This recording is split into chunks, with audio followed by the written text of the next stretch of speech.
Hi friends, शाही पाठशाला YouTube channel पर आप सभी का बहुत बहुत स्वागत है। हम लोग दरोगा के लिए प्रैक्टिस सेट को प्रैक्टिस कर रहे हैं और इसी कड़ी में आज मैं उपस्थित हुआ हूँ सेट नंबर 20 को लेकर के। इससे पहले हम लोगों ने 20-20 प्रश्न के 19 सेट को कंप्लीट कर चुका है। इतना हम लोगों का कंप्लीट हो गया है और आज हम लोग 20वें सेट को प्रैक्टिस करेंगे।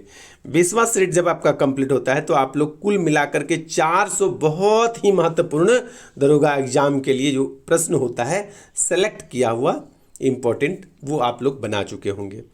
तो आइए हम लोग देर ना करते हुए शुरू करते हैं। पहला प्रश्न है, भोजपत्र वृक्ष मिलता है। भोजपत्र वृक्ष जो है वह कहाँ मिलता है, ये आपको बताना है। ए अरावली पर्वतमाला में, बी हिमालय में, सी नीलगिरी श्रृंखला में, डी विंध्याचल पर्वतमाला में। तो यहाँ पर सही उत्तर हो जाएगा आपका विकल्प बी, हिमालय पर्वतमाला में या हिमालय में। भोजपत्र क्या होता है कि हम लोग हमारी अपनी वैदिक परंपरा में कुछ वैदिक मंत्रों को लिख कर रखा जाता है, तो उस प्रकार के भोजपत्र जो मिलता है वह कहाँ मिलता है, तो वह हिमालय के क्षेत्र में मिलता है। आइए चलते हैं क्वेश्चन नंबर 2 पर। क्वेश्चन नंबर 2 हमारा कहता है कि यकृत में कार्बोहाइड्रेट किस रूप में संचित होता है। लीवर, यकृत मतलब लीवर, तो लीवर में कार्बोहाइड्रेट जो संचित रहता है वह किस रूप में संचित रहता है। प्रोटीन के रूप में, माल्टोज के रूप में, ग्लाइकोजन के रूप में और वसा के रूप में। किस रूप में संचित रहता है ये आपको बताना है। तो यहाँ पर संचित रहता है आपका ग्लाइकोजन के रूप में। क्या हो जाएगा उत्तर कि यकृत में कार्बोहाइड्रेट ग्लाइकोजन के रूप में संचित रहता है। याद रखिएगा, कार्बोहाइड्रेट यकृत में ग्लाइकोजन के रूप में संचित रहता है। आइए नेक्स्ट चलते हैं क्वेश्चन नंबर 3 पर। तीसरा प्रश्न हमारा कहता है कि मूलतः अनुच्छेद 19 में 7 अधिकार थे। कितने अधिकार थे? मूल रूप से शुरू में 7 अधिकार थे, लेकिन संपत्ति को खरीदने, अधिग्रहण करने या बेच देने के अधिकार को किस संशोधन अधिनियम के तहत समाप्त कर दिया गया। यानी संपत्ति को जो खरीदने, अधिग्रहण करने और बेचने का अधिकार था, अब वह अधिकार नहीं है, उसको समाप्त कर दिया गया है। तो यह किस संशोधन के तहत समाप्त किया गया है, यही आपको बताना है। ए है 42वां, बी है 44वां, सी है 61वां और डी है 103वां। तो सही जवाब हो जाएगा आपका ऑप्शन नंबर बी, 44वां संविधान संशोधन के तहत जो है इसको समाप्त कर दिया गया है। ठीक है, तो क्या हो जाएगा उत्तर? 44वां संविधान संशोधन। मूलतः अनुच्छेद 19 में 7 अधिकार थे, लेकिन संपत्ति के अधिकार को, संपत्ति खरीदने, संपत्ति अधिग्रहण करने या बेच देने के अधिकार को 44वां संविधान संशोधन अधिनियम के तहत समाप्त कर दिया गया है। ठीक है, आइए चलते क्वेश्चन नंबर 4 पर। क्वेश्चन नंबर 4 हमारा क्या कहता है कि संसद के दोनों सदनों के बीच अधिकतम अंतराल कितने समय का होना चाहिए। सबसे पहले यहां पर मैं एक और प्रश्न बता देता हूं, फिर इस प्रश्न के उत्तर पर आऊंगा कि संसद के दोनों सदनों का जो अधिकतम अधिवेशन होता है एक वर्ष में, वह 3 अधिवेशन होता है। कितना अधिवेशन होता है? 3 अधिवेशन होता है। अब आपसे यहां पर पूछा गया है कि कितने समय अंतराल पर होना चाहिए मैक्सिमम। ठीक है, यदि 3 अधिवेशन होता है तो इसका मतलब क्या होता है कि 4-4 महीने पर होता होगा, तो 3 अधिवेशन होता है। अब आपको उत्तर लेना है, तो अधिकतम जो समय का गैप हो जाएगा, तो यहीं से आपको उत्तर प्राप्त हो गया होगा कि यदि 4-4 महीना पर ही होता है, यदि कभी किसी कारण से नहीं भी हो पाया तो 4 के बाद 6 महीना तक में तो आपको करना ही पड़ेगा।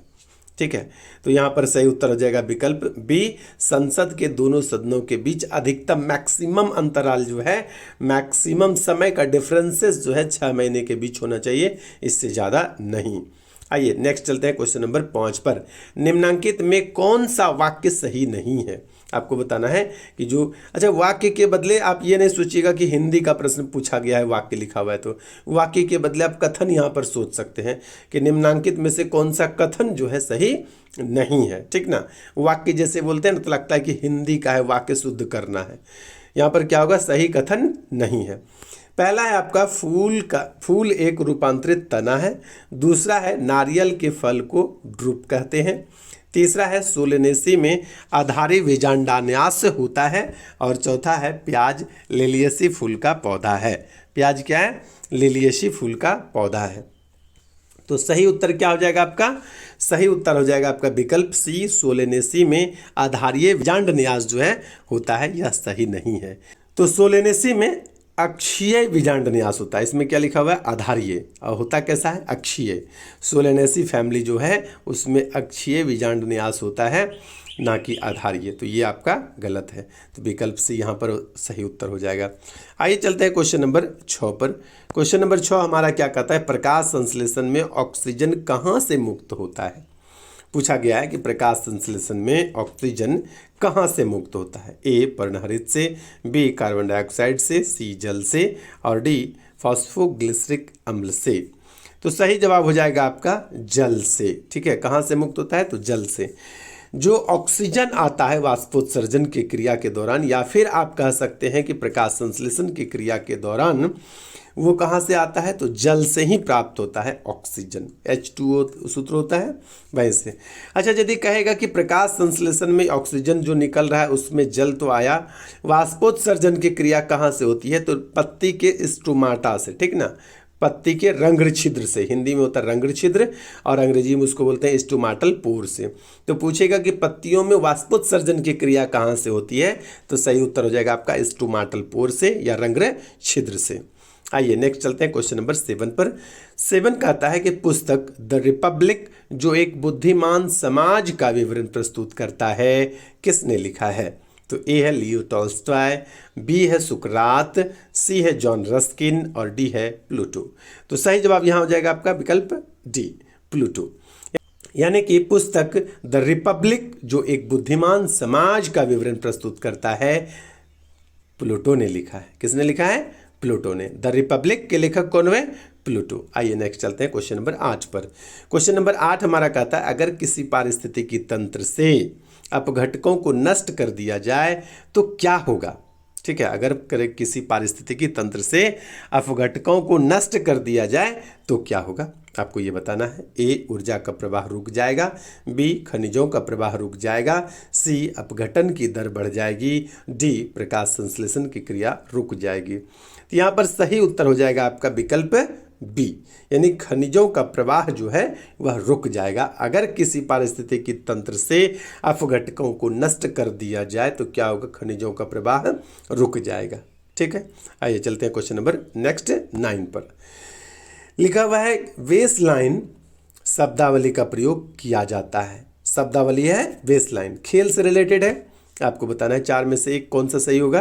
तो बेसलाइन शब्दावली का प्रयोग किया जाता है ए टेनिस में, बी बैडमिंटन में, सी कुश्ती में, और डी बेसबॉल में। तो बेसलाइन शब्दावली का प्रयोग किया जाता है, सही उत्तर होगा आपका विकल्प ए, यानी टेनिस में। बेसलाइन शब्दावली का प्रयोग जो है कि टेनिस में किया जाता है। किस में किया जाता है? Tennis, baseline tennis. ठीक है, आइए चलते हैं क्वेश्चन नंबर 10 पर। क्वेश्चन नंबर 10 हमारा क्या कहता है? स्वर्ण मंदिर बनाने के लिए जमीन किसने दान दिया था? स्वर्ण मंदिर जो बना हुआ है, ठीक है, अमृतसर में, वो उसके लिए जमीन किसने दान दिया था? विकल्प ए है आपका बिम्बिसार, विकल्प बी है औरंगजेब, विकल्प सी है बलबन, और विकल्प डी है अकबर। आपको बताना है कि किसने जमीन दान में दिया था। तो सही जवाब हो जाएगा आपका विकल्प डी, यानी अकबर। स्वर्ण मंदिर बनाने के लिए जमीन अकबर ने दान दिया था। आइए चलते हैं क्वेश्चन नंबर नेक्स्ट 11 पर। 11वां प्रश्न हमारा कहता है पूर्वोत्तर भारत का सबसे छोटा स्थल रुद्ध एक साथ लिखा हुआ होना चाहिए। स्थल रुद्ध राज्य निम्न में से कौन सा है? स्थल रुद्ध का मतलब होता है कि उसमें कोई समुद्री सीमा नहीं लगती हो। ठीक ना, तो पूर्वोत्तर भारत का सबसे छोटा, यहाँ 2 बात है, एक तो सबसे छोटा भी आपको बताना है और दूसरा स्थल रुद्ध भी होना चाहिए। ठीक है, 4 विकल्प है, ए त्रिपुरा, बी मणिपुर, सी मेघालय, डी मिजोरम। तो यहाँ पर सही उत्तर क्या हो जाएगा आपका? कंफ्यूज हो रहा होगा, हम समझ रहे हैं। तो मेघालय और मणिपुर में आपको कंफ्यूजन हो रहा होगा, तो यहाँ पर सही उत्तर हो जाता है आपका विकल्प बी मणिपुर। इसका जो क्षेत्रफल है ना मणिपुर का, ये 22,300 कुछ समथिंग है, और इसका जो क्षेत्रफल है 22,700 कुछ है, इस प्रकार से। यानी मेघालय आपका बड़ा है मणिपुर की तुलना में। ठीक है, तो सबसे छोटा कहा था इसलिए मणिपुर हो जाएगा। और मेघालय और मणिपुर यही 2 स्थल रुद्ध देश हैं, बाकी त्रिपुरा और मिजोरम जो है इसकी सीमा समुद्र से लगती है, यानी ये दोनों राज्य तो स्थल रुद्ध ही नहीं है। ठीक है, तो यहाँ पर सही उत्तर हो जाएगा मणिपुर। पूर्वोत्तर भारत का सबसे छोटा स्थल रुद्ध राज्य मणिपुर है। आइए नेक्स्ट चलते हैं आपका क्वेश्चन नंबर 12 पर। किस तत्व को रसायन विज्ञान में आवारा तत्व, ठीक है, सुन के आपको जैसा भी लगे, सही यही है कि आवारा तत्व की संज्ञा दी गई है। तो किस तत्व को रसायन विज्ञान में आवारा तत्व की संज्ञा दी गई है? ए हीलियम, बी हाइड्रोजन, सी क्लोरीन, डी लिथियम। तो यहाँ पर सही जवाब हो जाएगा आपका आवारा तत्व हाइड्रोजन, बी। विकल्प बी यहाँ पर सही जवाब हो जाता है। किस तत्व को रसायन विज्ञान में आवारा तत्व कहा जाता है? तो यह हाइड्रोजन को आवारा तत्व कहते हैं। काहे कहते हैं भैया जी? काहे कहते हैं कि सबसे ऊपर में रहता है और सबसे ऊपर में रहने के कारण इसको आवारा तत्व कहते हैं। आइए चलते हैं क्वेश्चन नंबर नेक्स्ट 13 पर। भारत डायनामिक्स लिमिटेड का मुख्यालय कहाँ स्थित है? भारत डायनामिक्स लिमिटेड का मुख्यालय कहाँ स्थित है? ए बंगलुरु, बी हैदराबाद, सी मुंबई और डी कोलकाता। तो भारत डायनामिक्स लिमिटेड का मुख्यालय जो है कि कहाँ स्थित है ये आपको बताना है और सही जवाब हो जाएगा आपका हैदराबाद। भारत डायनामिक्स लिमिटेड जो है एक कह सकते हैं कि सेनाओं के लिए आर्म्स बनाने का यह काम करती है भारत डायनामिक्स लिमिटेड, और इसका मुख्यालय कहाँ पर है? हैदराबाद में। याद रखिएगा। आइए नेक्स्ट चलते हैं क्वेश्चन नंबर 14 पर। आकाश गंगा के सबसे नज़दीक की मंदाकिनी का नाम क्या है? तो आकाश गंगा के सबसे नज़दीक की मंदाकिनी का नाम क्या होगा? ए दुग्ध मेखला, बी देवयानी, सी ओरियन नेबुला और डी ड्वार्फ। तो आकाश गंगा के सबसे नज़दीक की मंदाकिनी का नाम क्या हो जाएगा? तो यहाँ पर देवयानी आपका सही उत्तर हो जाएगा। इसको अंग्रेजी में एंड्रोमिडा कहते हैं। क्या कहते हैं? एंड्रोमिडा। दुग्ध मेखला अपनी जो पृथ्वी है यह दुग्ध मेखला मिल्की वे, ठीक है, इसी का हिस्सा ही है। तो याद रखना है कि आकाश गंगा जो है पृथ्वी की अपनी मंदाकिनी से सबसे नज़दीक की मंदाकिनी का नाम है देवयानी। आकाश गंगा अपनी मंदाकिनी हुआ, ठीक है, गैलेक्सी हुआ, इससे सबसे नज़दीक की मंदाकिनी कौन है? देवयानी। आइए नेक्स्ट चलते हैं क्वेश्चन नंबर 15 पर। क्वेश्चन नंबर 15 हमारा क्या कहता है कि राष्ट्रीय एकीकरण के लिए सबसे अधिक आवश्यक क्या है? यदि राष्ट्र का एकीकरण करना चाहते हैं तो सबसे अधिक आवश्यक आपको बताना है। तो यह एकीकरण का सवाल है, यानी कि आपका इकोनॉमिक्स से रिलेटेड सवाल है। ए है आपका आर्थिक उन्नति, बी है धार्मिक स्वतंत्रता, सी है धार्मिक सहिष्णुता और डी है शिक्षा का प्रसार। आपको बताना है कि राष्ट्रीय एकीकरण के लिए सबसे अधिक आवश्यक क्या है? तो राष्ट्रीय एकीकरण के लिए सबसे अधिक आवश्यक जो है वह विकल्प सी ऑप्शन सही हो जाएगा, धार्मिक सहिष्णुता। यानी राष्ट्रीय एकीकरण के लिए सबसे ज़्यादा आवश्यक है धार्मिक सहिष्णुता। यानी धर्म के आधार पर किसी को जो है कि भेदभाव या ऊंच नीच या किसी भी प्रकार का मतभेद व द्वंद्व जो है एक दूसरे से विरोधाभास ना हो, कम से कम हो, तो आप राष्ट्र का एकीकरण करना आपके लिए आसान हो जाएगा। तो राष्ट्रीय एकीकरण के लिए सबसे अधिक आवश्यक है आपका धार्मिक सहिष्णुता। आइए चलते हैं नेक्स्ट क्वेश्चन नंबर 16 पर। हमारे वायुमंडल की कौन सी सतह है जो रेडियो किरणों को पृथ्वी पर वापस भेज देती है? तो आपको बताना है कि कौन सा सतह है। ए समताप मंडल, बी क्षोभ मंडल, सी आयन मंडल, डी वायुमंडल। तो यहाँ पर सही जवाब हो जाएगा आपका विकल्प सी आयन मंडल, ठीक है। आयन मंडल जो है कि हमारे वायुमंडल से जो है रेडियो किरणों को वापस फिर से पृथ्वी पर भेज देता है, ठीक है। हमारे वायुमंडल की जो है आयन मंडल जो है वह रेडियो किरणों को पृथ्वी पर वापस भेज देती है। याद रखिएगा आयन मंडल, जैसा आप लोग जानते होंगे कि जितने भी हमारे संचार व्यवस्थाएं हैं, इलेक्ट्रॉनिक्स गैजेट्स हैं दूर संचार से रिलेटेड, वो आयन मंडल के कारण ही संचरित होती है। तो याद रखिएगा यही प्रश्न यहाँ पर दिया गया है। आइए क्वेश्चन नंबर नेक्स्ट 17 है। राष्ट्रीय जनसंख्या रजिस्टर NPR जो है पहली बार कब तैयार किया गया था? राष्ट्रीय जनसंख्या रजिस्टर NPR पहली बार कब तैयार किया गया था? जैसा कि जान रहे होंगे आप लोग कि 2021 की जनगणना कोविड के कारण देर हो गया है और 2021 का जो जनगणना चल रहा है उसमें NPR को कंपलसरी कर दिया गया है। राष्ट्रीय जनसंख्या रजिस्टर के मेंटेनेंस को अनिवार्य कर दिया गया है। तो कहा जाता है यहाँ पर प्रश्न में पहली बार कब इसको तैयार किया गया था? तो पहली बार जो तैयार किया गया था आपका विकल्प सी सही हो जाता है 2010 में। पहली बार कब तैयार किया गया था? तो 2010 में राष्ट्रीय जनसंख्या रजिस्टर जो है यह पहली बार तैयार किया गया था वर्ष 2010 में। आइए नेक्स्ट चलते हैं क्वेश्चन नंबर 18 पर। PM स्वनिधि योजना यानी प्रधानमंत्री स्वनिधि योजना निम्नलिखित में से किस मंत्रालय की एक पहल है? आपको क्या बताना है कि PM का मतलब प्रधानमंत्री, प्रधानमंत्री स्वनिधि योजना जो है यह किस मंत्रालय की एक पहल है? ए श्रम एवं रोजगार, बी वाणिज्य एवं उद्योग, सी सामाजिक न्याय एवं अधिकारिता मंत्रालय और विकल्प डी आवास एवं शहरी मामले। तो यहाँ पर सही जवाब हो जाएगा आपका पीएम यानी प्रधानमंत्री स्वनिधि योजना का संबंध जो है यह आवास एवं शहरी मामले के मंत्रालय से है।